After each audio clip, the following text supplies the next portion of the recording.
So magandang araw sa atin mga kapatid. Naririto muli ako. Nais ko lamang pong i-share kung paano gawin ang remixer o magre-remix ng video sa Reels. Lalo sa ating mga baguhan, alam po natin na meron pang hindi talaga nakakaalam kung paano mag-remix. So may binigay nga po sa atin si Meta na one-time achievement. So kasama po dito yung pagre-remixer.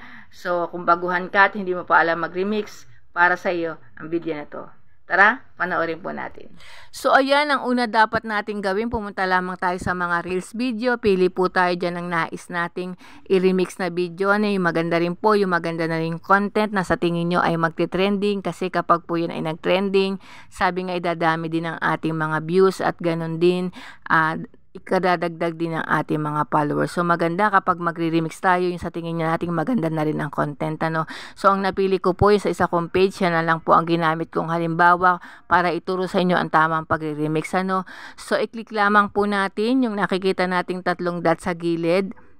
Kapag po natin ay yan ay na-click, lalabas na po dyan yung remix your reel. So hindi po lahat ng video reels ay may remix reel, ano. So kung makikita nyo, dapat may ganyan po yung mapipili ninyong videos. So i-click lamang po natin yan at lalabas na po yung ating video, no. So maganda po na nakaharap po tayo. So kapag click po natin yan, makikita na po natin yung red. Ibig sabihin, yan po ay nag-i-start ng mag-record, ano. So maganda, kagaya po na sinabi ko kanina, maganda po na nakaharap din tayo at magbigay po tayo ng interaction o parang expression ng ating muka dun sa ating napanood, ano.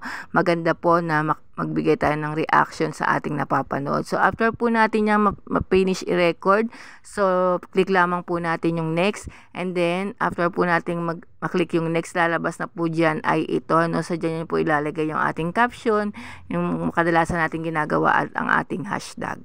So ganun lamang po kadaling mag-remix. So, yan, nalaman na nga po natin kung paano mag-remix, ano. Napakadali lamang po at talagang masundin lamang po natin ito at makakapag-post na tayo ng remix na video galing sa Reels.